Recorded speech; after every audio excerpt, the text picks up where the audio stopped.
A graphical highlight of Unreal Engine 4 is our real-time dynamic global illumination and glossy specular reflection. So these objects that you see, the statues, as they change their state from a diffuse material to a specular, they not only change the way light bounces, but they also change the color of the light bouncing around in the scene. Unreal Engine 4 also supports fully emissive materials, so materials that you see in your scene can not only receive light and be emissive, but also transmit light. We have support for full shadowed and lit subsurface scattering. This night, as I move around, you can see the light through him changing based on the opacity and filter color. Unreal Engine 4 uses a fully deferred renderer. One of the applications for this is deferred decals. So this sphere drops wet decals on the ground, which change not only the diffuse and specular, but also the normals of the surface. This is, again, all fully dynamic and real-time. This is our orrery room, and this solar system that you see moving around has been placed to demonstrate our indirect lighting.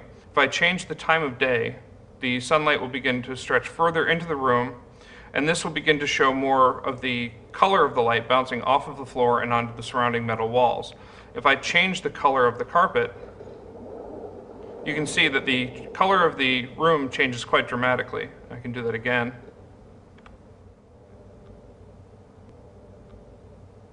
There we go. Now if I were to say, grab my spotlight planet here and use it to illuminate my room, as I move it around, it illuminates different elements of the scene, which then bounce their colored light on every aspect of the scene correctly. You can even see the reflection of the different floor colors on this sphere itself. This next room highlights our dynamically lit particle system. So I have a number of particle systems here, all being illuminated by the dynamic elements of the scene. I can turn on my own flashlight and illuminate it, or even pick up my spotlight planet from the previous room and throw it in.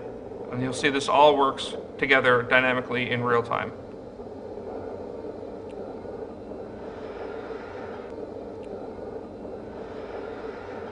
Out here we're highlighting our direct and indirect lighting on particles. So I have a volumetric particle system that is being illuminated from within by chunks of lava being shot up through the vent, which use the volume of the particles to determine the amount of light that transmits through. The particles are being illuminated directly by the sun and also picking up indirect illumination from the sun bouncing off the world. They're also correctly shadowing the environment around them. Unreal Engine 4 supports GPU particles, which allow us to have extremely high numbers of particles along with complex simulations. So for example, this room has over 1 million particles in it alone in various different elemental styles. I have fire and ice, obviously, with very different effects. And then I have a final magic effect, and this effect is demonstrating our vector displacement fields, which can be dynamic and fully interactive. So I have a vector field on this object, and as I move it around, it displaces the particles as it travels through them. And I can even turn it off and have it all wisp away. This room is highlighting our improvements to post-process. We now have per pixel lens flares, so any bright element in the scene will become part of the lens flare, as well as full eye adaptation. So if the windows were to suddenly close, my scene becomes dark, my eye adaptation will adapt the focus exposure, and then if the floor were to collapse, I have bright elements on my scene, so my lens flares are back, and it's all, again, fully dynamic and fully real-time. Heading up the stairs, we come to the hallway from our demonstration. And this has both my night from the cinematic and also full time of day. So if I watch the sunset,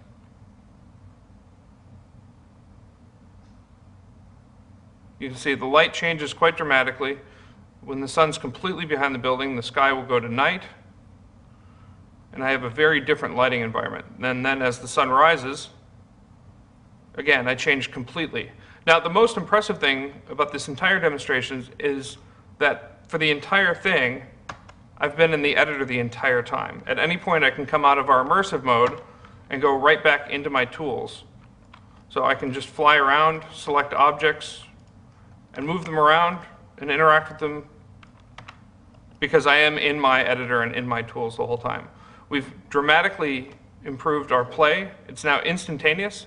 I can jump in at any time and just run around. So this gives me extremely fast iteration time. At any point, I can see the changes I've made in-game without leaving my editor. We've rewritten our user interface. It's all completely dockable and reskinnable, so I can put any part of it in any part of my, my layout. We now have this details panel that you see on the right. And details allows me to see not only the properties of the object, but also in-depth information about it. For example, what class it is, where its location in the world, as well as what materials are applied, and even drill down further and see what textures are part of that material. I mentioned I can see what class it is, and that's very important because this is a blueprint. In Unreal Engine 4, we use Kismet to script not only our levels, but also individual assets in what we call blueprints. A blueprint allows me to have an instanced class placed in my level that can have custom behavior. So for example, when I click on this statue, you can see the Kismet graph executing in sequence, so I can see exactly what's going on at any point. This allows for much more powerful debugging. At any point, I can jump out and go over and begin making changes, drag off to create new connections with a nicely laid out list of things that I can call from this point.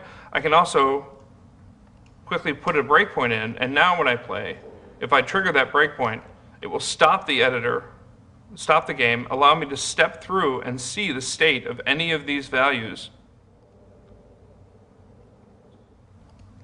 and then resume and see the continuing game. Turn that breakpoint off again, and if I wanted to say make a change to this, it's as easy as dragging off. So I'll add a delay, give it a default duration of 3 seconds, and wire it in. And now when I play, when I click on my statue, I hit my delay, I see the countdown for how long it's got left, and then it executes the script again. So this allows us to make changes and iterate on them extremely quickly. Talking a bit about the indirect lighting, if I select the post-process for this environment and filter for the voxel lighting intensity, if I bring that down, this is what the scene would look like without any bounce lighting being derived. So there's no complex specular, there's very little secondary lighting in the scene, but if I bring that back up, I begin to get my metallic reflections, my complex secondary lighting on all of my objects, as well as a much more realistic environment.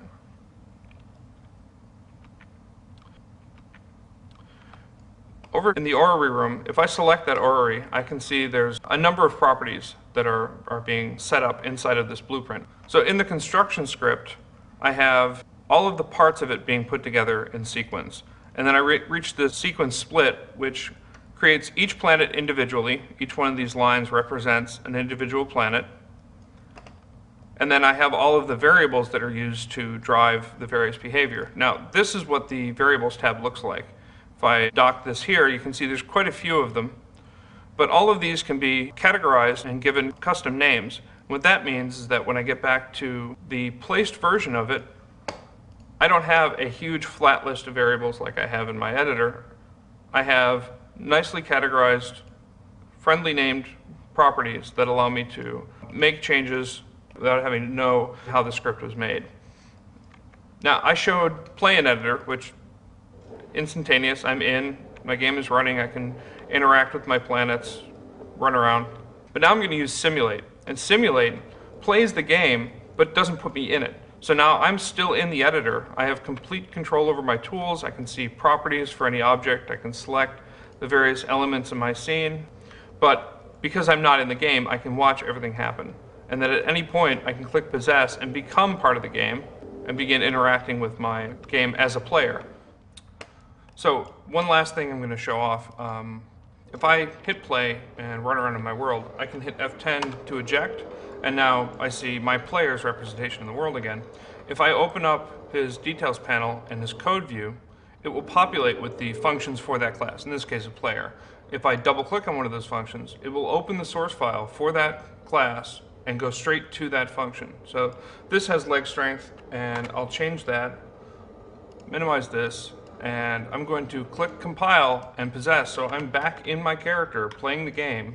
I can't jump very high, but when it finishes compiling, I become superhuman. So I can make these kind of changes while I'm playing the game, while I'm in my editor, while I'm making changes to my environment and my tools and everything, all in real time, as you see.